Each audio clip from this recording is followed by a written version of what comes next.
So I'm chatting today with Shamrock Rovers defender Lee Grace. Lee, how are you getting on in lockdown mode? Safe at home, I hope. All good. Thanks for having me, like that. Yeah, look, we're staying safe. I'm adhering to social distancing and doing my part as much as I can anyway. And are you picking up any new hobbies? Are you getting better at FIFA? What are you doing in the extra time that you have? I'm actually living with the missus and her family because my mother would be a bigger risk, so I decided to stay over here with the missus and just see the mother as little as possible as I can to just keep her safe. So I'm trying to stay away from the FIFA. The missus has a lot to say about that, but yeah, just doing different things every day. The missus, a lot of it inside. She's into her fitness as well, so we're trying to stay as active as we can, you know.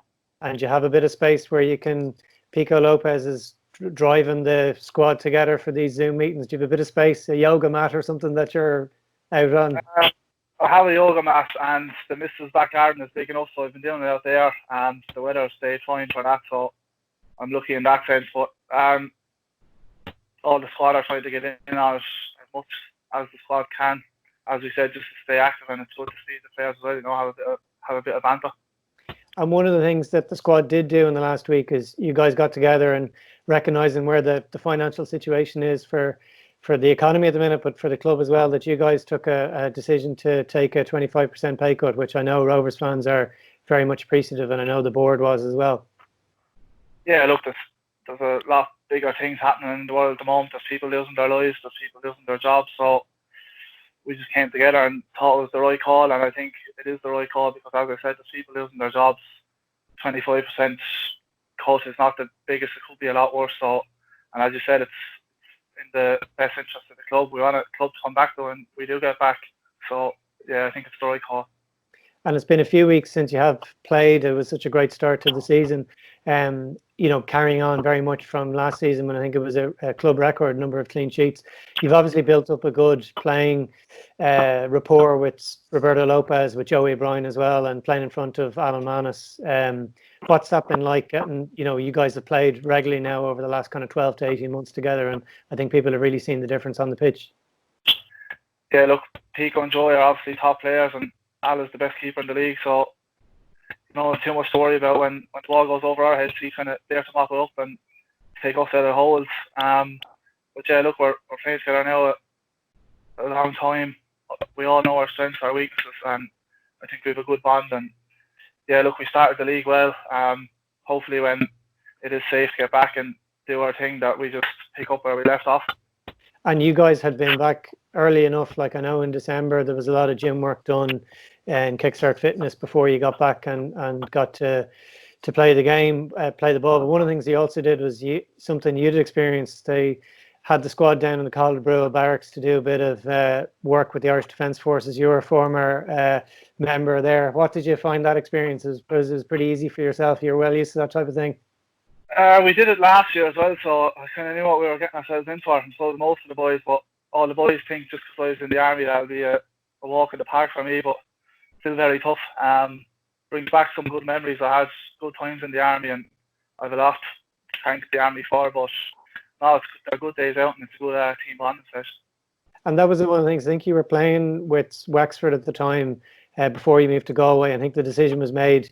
You were in the army and you were also playing football. And I think maybe you were going to be deployed overseas. And it was a decision, well, if I'm going to do that, the football will have to go on the back burner. And you made a decision to go with the football. Am I right in saying that that's kind of what decision you needed to make? No, yeah, you're right in that.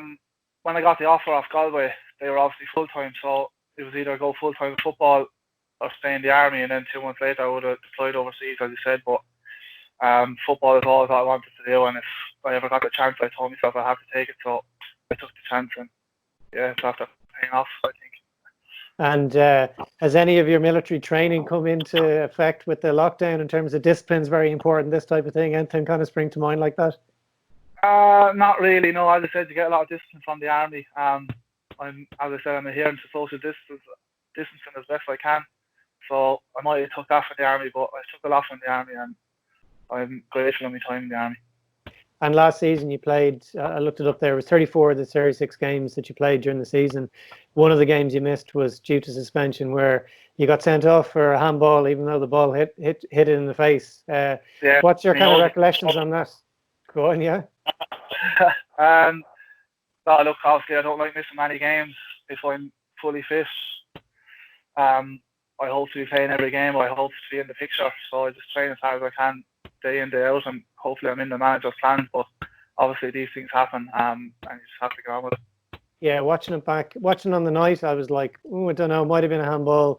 Watching it back on the television afterwards, it really was probably only the sixth replay where actually it was clear it did hit you in the face. But could you quite believe it was a red card? I think in terms of the referee, he got one look at it and say it took the sixth replay before you could see it on the television. Did you have a bit of sympathy on the night for Paul McLaughlin, or?